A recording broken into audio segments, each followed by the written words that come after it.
Guys, we need to talk about this awesome little amplifier, the Hughes Kettner Grandmeister Deluxe 40.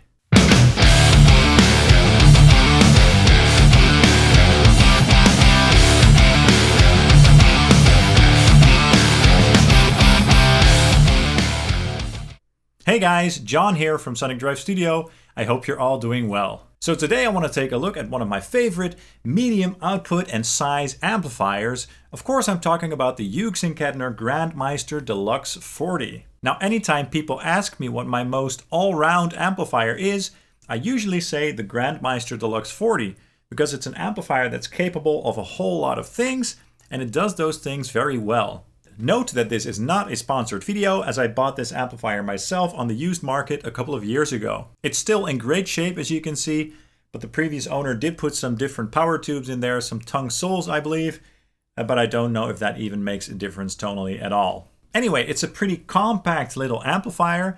You could say it's a lunchbox style amplifier, although it's a little bit wider than something like a Tiny Terror, for example. And despite its small size, it's still a very powerful amplifier with its 40 watts, and it's equipped with 4 EL84s in the power section. You can control this amplifier via MIDI and make presets, and you can even control this amplifier with your iPad, which is kind of crazy. So you can basically control all the settings and channels and all the switches that it has via MIDI, which is absolutely insane. We also have a variable wattage control on the back, as well as silent recording with a built-in load. The red box DI on the back lets you send a line signal to your mixer, DAW or PA with or without cabinet modeling. We have built-in reverb. We also have delay. We've got 4 types of modulation effects, a built-in noise gate and a built-in boost that's specifically tailored for each individual channel. And this amplifier has a wide range of tonal options because of its 4 channels that each do their own unique thing. We've got the clean channel, the crunch channel, the lead channel, and the ultra channel. So the amp can go from super clean all the way up to soaring high gain with many shades in between. And another plus is that it looks kind of cool too, with the blue lights and the plexiglass up front, even though the previous owner did put some fingerprints inside of the amplifier on the glass. But I'm kind of afraid to open up this amp if it's not necessary, so I'm just gonna leave that for what it is. All the features aside, today I just want to show you guys how awesome this thing sounds and how versatile it is tonally. So that's what we're gonna do right now. And we're gonna start off with some clean tones, of course, on the clean channel. Just some pristine clean tones with my ESP LTD Phoenix 1000 guitar in the middle position. I'm going to turn the reverb, delay, and modulation effects on the tremolo setting, by the way, just so you guys can hear how that sounds. Every clip in this video uses my RedSeven amplification Amp Central Reactive load, along with some York Audio impulse responses. And for this first clip, I'm using the mixed 01 file from the York 212 M65 cabinet. Let's go ahead and check these tones out right now.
Cool, I really like the clean tones that this amplifier has to offer.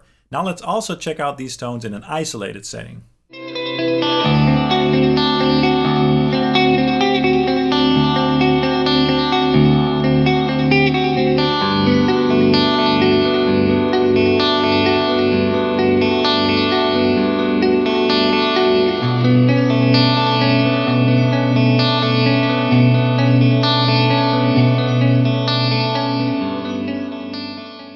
Great, I loved it, and I thought that the effects sounded great as well. A very nice clean tone with some nice effects. Now the clean channel has quite a wide range of gain actually, especially if you use the built-in boost. So now we're going to check out some driven or gritty clean tones that are kind of reminiscent of a cranked Vox AC30. On the clean channel with the boost turned on this time for some nice and organic grit and with some reverb as well. And for this clip I'm using my Paul Reed Smith SC58 guitar on the neck pickup, and I'm using an IR from the York Audio VX15112 Blue cabinet, mix 1 again. Here we go.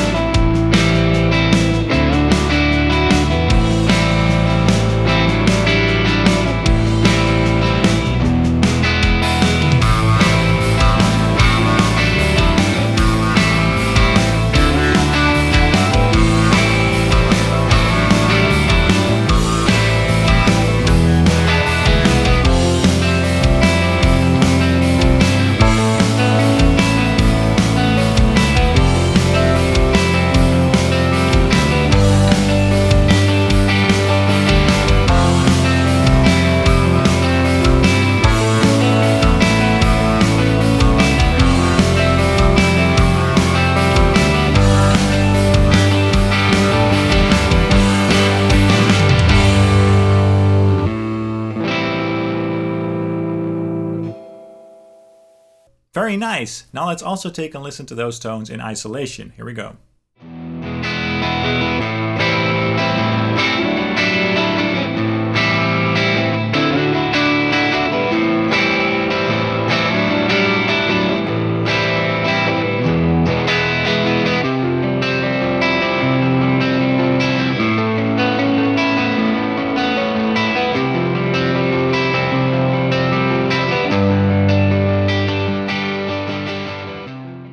Very cool. I don't have a Vox amplifier in the studio myself, so it's good to know that I can get those types of tones with this amplifier as well. Now let's check out the crunch channel. And this channel is voiced to sound like a British sort of Marshall amplifier with plenty of grit and bite. So we're going to try some rock and roll tones with my Gibson Les Paul Classic with the Super 57 in the bridge, which is a pickup that has a lot of bite. The built-in boost will be turned on for some extra push. And I'm going to use the York Audio MRSH412 Black cabinet this time, also on mix 1. Let's go ahead and check that out right now.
Awesome. Now also a snippet of those tones in isolation. Here we go.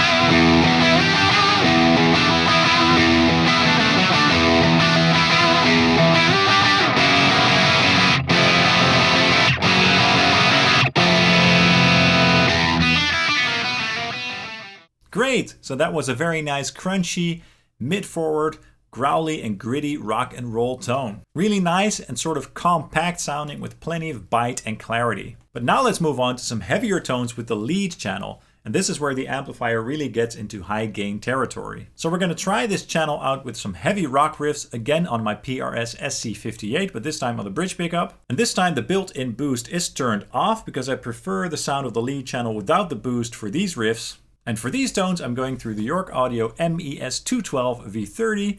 So let's go ahead and check that out right now. Here we go.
Nice!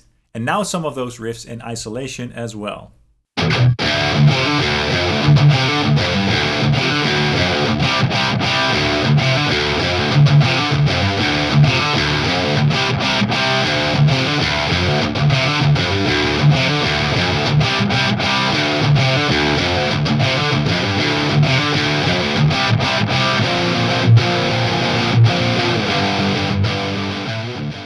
Very cool. I really like the high gain tones that this amplifier has to offer. Fat, but also with a defined mid-range, so a very full sound indeed. And now let's move on to the Ultra channel. And this is where the amplifier gets really high gain. This channel sounds a bit more gainy and fat and thick, kind of reminiscent of a Mesa Boogie dual rectifier actually. So let's try some metal riffs with my ESP LTD NW44, that guitar with the bare knuckle aftermath pickup in it. And that guitar is tuned to drop C. And for these tones, we're going to try this channel first with the boost turned off. And I'll be using the York 212 DV77 pack for this one, again with the Mix 01 file. Let's go ahead and check it out.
Oh yeah, that was awesome.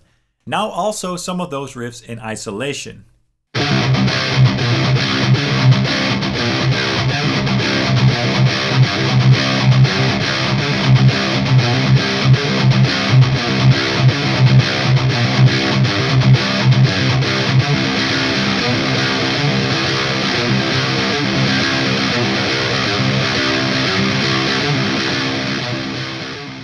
That was great! It really reminded me of a rectifier somewhat, but perhaps a little bit less gritty and a bit more smooth sounding overall. But a great and fat metal tone.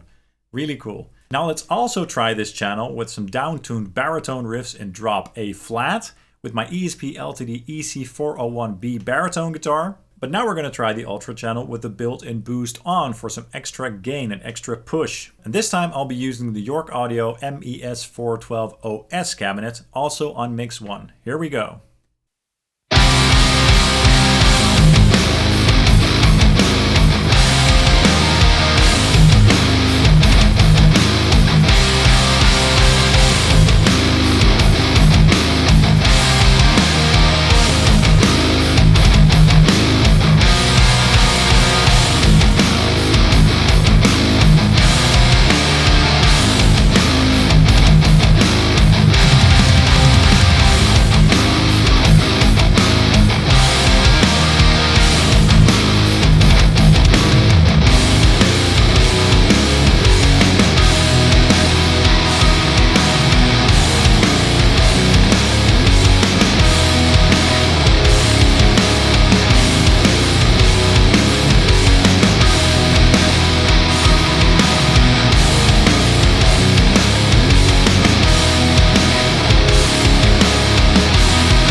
That was fat.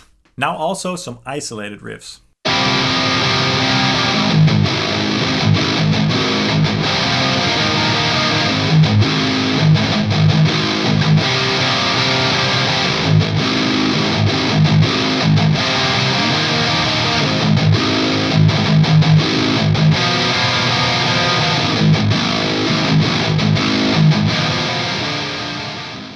Very cool. That was really fat and rich sounding indeed. I loved it. So these were some of my favorite tones, but of course this amplifier is capable of so much more. I really enjoyed these tones, but did you also enjoy these tones? Definitely let me know in the comments down below what your thoughts are. So this is a truly impressive amp with a wide range of tones and many great features. It's portable, it's loud, it's versatile. I mean, what else could you ask for? I love the Hughes Kettner Grandmeister Deluxe 40. And I will keep recommending it to people who are looking for something that just does it all, and that's portable. So yeah, even though I've had this amplifier for a couple of years, it still gets some big thumbs up from me. That's all for this video. I really hope you enjoyed it. If you did, please consider hitting the like and subscribe buttons down below, as that really helps the channel out and it helps me grow. And you can also follow Sonic Drive Studio on Facebook, Instagram, and Twitter. Thank you so much for watching, and I hope to see you very soon. Cheers!